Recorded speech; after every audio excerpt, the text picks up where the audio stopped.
नमस्कार, आप देख रहे हैं दैनिक रणघोष न्यूज, बेहतर बदलाव की आवाज। वीडियो की शुरुआत करने से पहले आपसे अनुरोध है कि हमारे चैनल को सब्सक्राइब जरूर कर लें। हरियाणा का लाल देश का मनोहर कैसे बन गया, ये हम नहीं राजनीति बता रही है। देश की राजनीति में एक ऐसा शख्स जिसकी सार्वजनिक राजनीति तमाम तरह की आलोचनाओं, विरोध के हमलों को झेलते हुए धारा के विपरीत चलने की वजह से हर समय विवादों में रही है। कई बार ऐसे दौर आए जब सरेआम इस नेता की गरिमा और प्रतिष्ठा पर हमला करने में किसी ने कोई कसर नहीं छोड़ी। चाहे वो हरियाणा में एक महिला सरपंच द्वारा भरे मंच पर सुनियोजित योजना के तहत अपना दुपट्टा उतारकर इस नेता की तरफ फेंककर सुर्खियां बटोरने वाली रही हो, या फिर किसान विरोधी नीतियों के नाम पर उन्हें गांवों में आने से रोका गया हो, गाड़ी पर हमला तक किया गया। इससे पहले हरियाणा में जाट आरक्षण के नाम पर हुई जातीय हिंसा में इस नेता को विरोधियों के साथ साथ अपनी ही पार्टी के नेताओं ने चौतरफा घेरने में कोई कसर नहीं छोड़ी। बनान हुआ तो मामला होगा गड़बड़। क्या भाजपा सरकार नहीं बनना चाहती है? भाजपा के कैंडिडेटों को हराना है। अंग्रेजों से भी बुरा काम है इनका। नरेंद्र मोदी जाट विरोधी। अगर आप जाट हैं तो अपने भविष्य को उज्जवल करने के लिए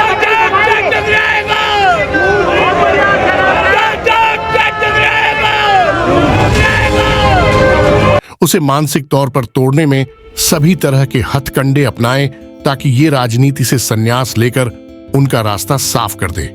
इसलिए उनके फैसलों का विधानसभा से लेकर गांवों की चौपाल पर जमकर मजाक उड़ाया गया। खटारा सरकार कहकर लंबे समय तक जमकर दुष्प्रचार जारी रहा।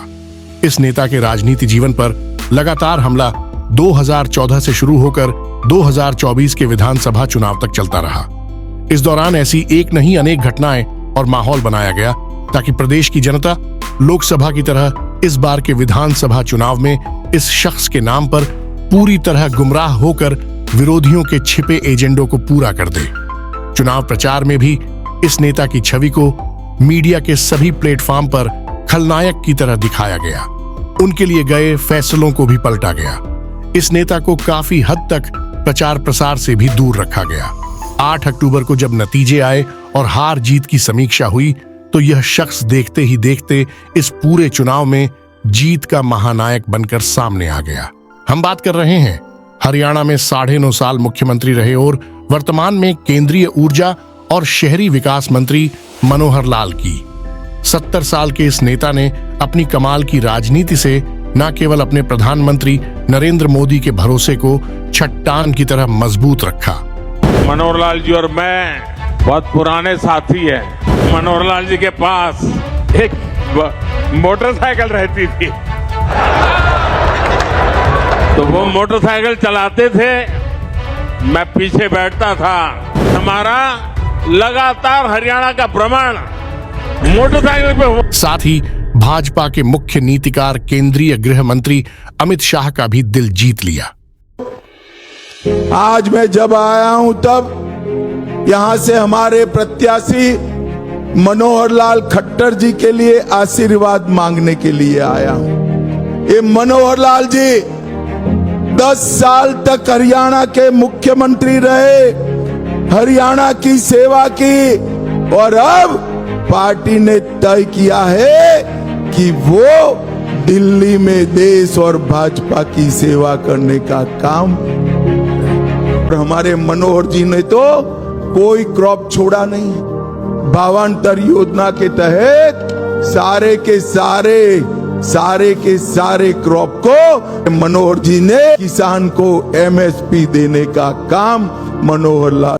इतना ही नहीं, मुख्यमंत्री नायब सैनी के रास्ते में आने वाली सभी चुनौतियों को भी खुद पर लेकर बिना शोर मचाए खत्म कर दिया। हरियाणा विधानसभा चुनाव में इस नेता ने पूरे समय अपने विरोधियों को भरपूर अवसर दिया कि वह उनकी जमकर आलोचना करे, उसका मजाक उड़ाए, उनके फैसलों को किसी लायक नहीं समझे, या तक कि पार्टी के भीतर भी टिकट वितरण को लेकर मचे घमासान और बिखराव के लिए केवल उसे ही दोषी माने।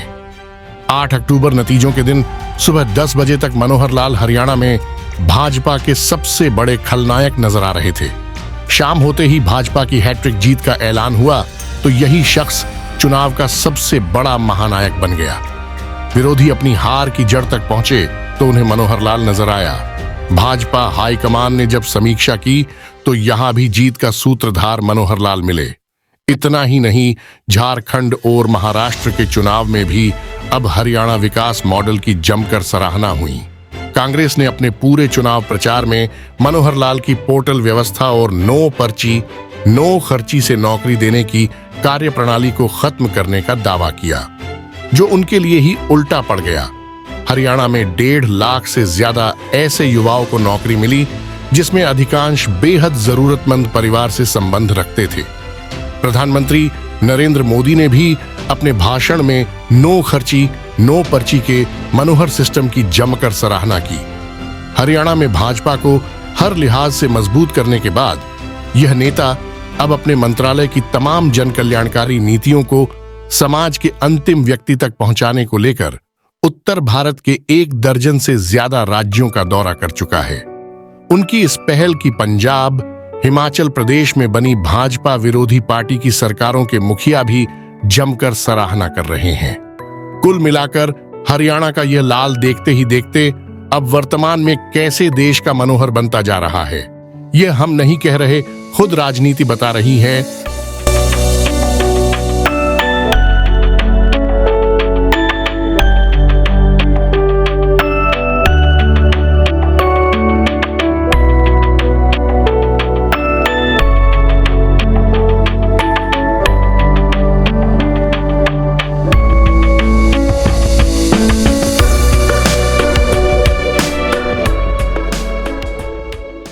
स्क्रिप्ट प्रदीप हरीश नारायण, प्रस्तुति सुभाष चौधरी।